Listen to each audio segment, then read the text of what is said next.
الرحمن الرحیم۔ یہ آج آپ کو میں ایک چیز دکھانے لگا ہوں کہ یہ ہے کھجور کا ایک درخت۔ نبی اکرم صلی اللہ علیہ وسلم اور صحابہ کرام کو یہ عمل پسند تھا، کھجوروں کے بھی اور ویسے بھی درختوں کے باغ لگانا، اور کھجوروں کی خصوصی طور پر ایک فضیلت ہے کہ ایک عربی کا قول ہے کہ جس گھر میں کھجور کا درخت ہو وہ گھر بھوکا نہیں مرتا، اس گھر میں بھوک نہیں آتی ہے۔ یعنی جب بھی ان کو بھوک لگے گی تو کھجور ایک غذائیت کی جو ہے نا وہ ماند ہے، پورے غذائیت ہے۔ اور اس میں ایک سوال بھی ہے، نبی اکرم صلی اللہ علیہ وسلم نے ایک سوال کیا صحابہ سے کہ وہ کون سا درخت ہے جس کی مثال انسان جیسی ہے؟ اس کے جواب میں کہا گیا انسان جیسی درخت کی مثال وہ کھجور ہے۔ آگے محدثین نے فرمایا کہ جس طرح انسان کا سر جب کاٹ دیا جائے تو انسان زندہ نہیں رہ سکتا، اسی طرح کھجور کا جو اندر جو چیز بڑھتی ہے اس کو کاٹ دیا جائے تو پھر کھجور وہ آگے نہیں بڑھتی، رک جاتی ہے نا، جس کے اندر سے اس کے تنے ہوتے ہیں 3-4 آخر والے۔ اور پھر اس کے کھجور یہ ہر زمانے میں اس کی گٹلیاں گھوڑوں کے یعنی کوٹ کر گھوڑوں کو خچروں کو کھلائی جاتی تھیں، اس میں وہ طاقت کا کام دیتی تھیں۔ اور جب کچی کھجور ہوتی تو ڈوکا کے طور پر استعمال ہوتی، جب آدھ کچی آدھ پکی بن جاتی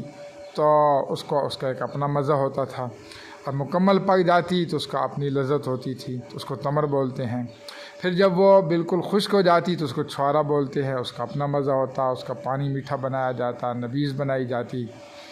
تو یعنی کہ اس کا پھل ہر موسم میں اور ہر اعتبار سے کچا ہو پکا ہو خشک ہو جائے تو ہر اعتبار سے وہ طاقت کا بھی فائدہ ہے اور غذائیت بھی ہے۔ کھجور اگر 3 کھائی جائیں،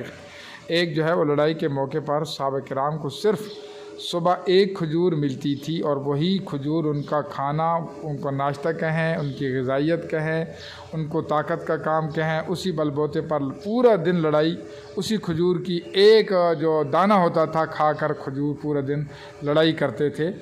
تو کسی نے پوچھا کہ وہ ایک کھجور کیا کام کرتی تھی؟ فرمایا کچھ دنوں کے بعد وہ ایک دانہ جو کھجور کا تھا وہ بھی ملنا بند ہوا، تو اس وقت پتہ چلا کہ اس کھجور میں کتنی غذائیت ہے کہ جب ایک دانہ کھاتے تھے اور جب بالکل بند ہو گئی تو اس میں ہم نے جو فرق محسوس کیا۔ پھر اس کے جو تنے ہیں وہ بھی کام آتے ہیں، اس زمانے میں شہتور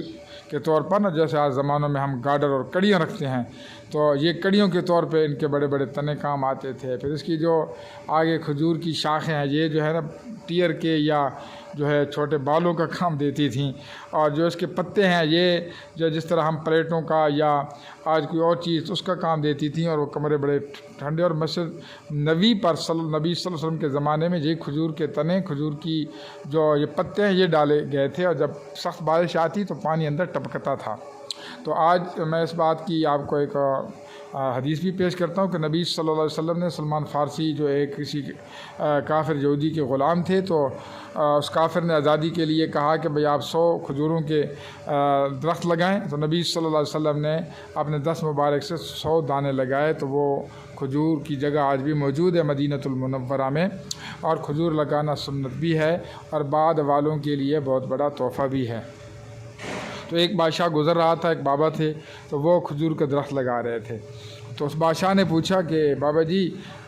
تم تو جو ہے نا بوڑھے ہو، 80 سال سے اوپر ہو، تو یہ تمہارے کس کام آئے گی، تم تو اس کا پھل نہیں کھا سکو گے۔ تو بابا نے کہا بیٹا بڑوں نے لگائی تھی، ہم نے پھل کھایا، ہم لگائیں گے بعد والے پھل کھائیں گے۔ تو اس بادشاہ نے اس کو 100 دینار دیے۔ تو بابا نے کہا دیکھو نا درخت لگانے کا فائدہ یہ ہے کہ مجھے آج اس کا پھل مل گیا، آپ نے 100 دینار دیے۔ تو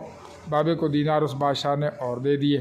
تو بابا نے کہا بیٹا دیکھو باقی سارے درخت سال میں 1 دفعہ پھل دیتے ہیں، اور اس کھجور کا تنا لگتے ہی اس نے 2 پھل دے دیے، 1 دفعہ بھی اور دوسری دفعہ بھی، یعنی آپ نے 2 دفعہ انعام دیا۔ تو میرا بات کرنے کا مطلب یہ ہے گھر میں کھجور لگائیں، زمینوں پہ کھجور لگائیں، کھجور سنت ہے، کھجور خوبصورت ہے، کھجور میں غذائیت ہے، اور کھجور کا درخت بڑی گھر میں لگے تو گھر میں بڑا حسن ہوتا ہے، زمینوں پہ لگے تو زمینوں میں بڑا ہی حسن ہوتا ہے۔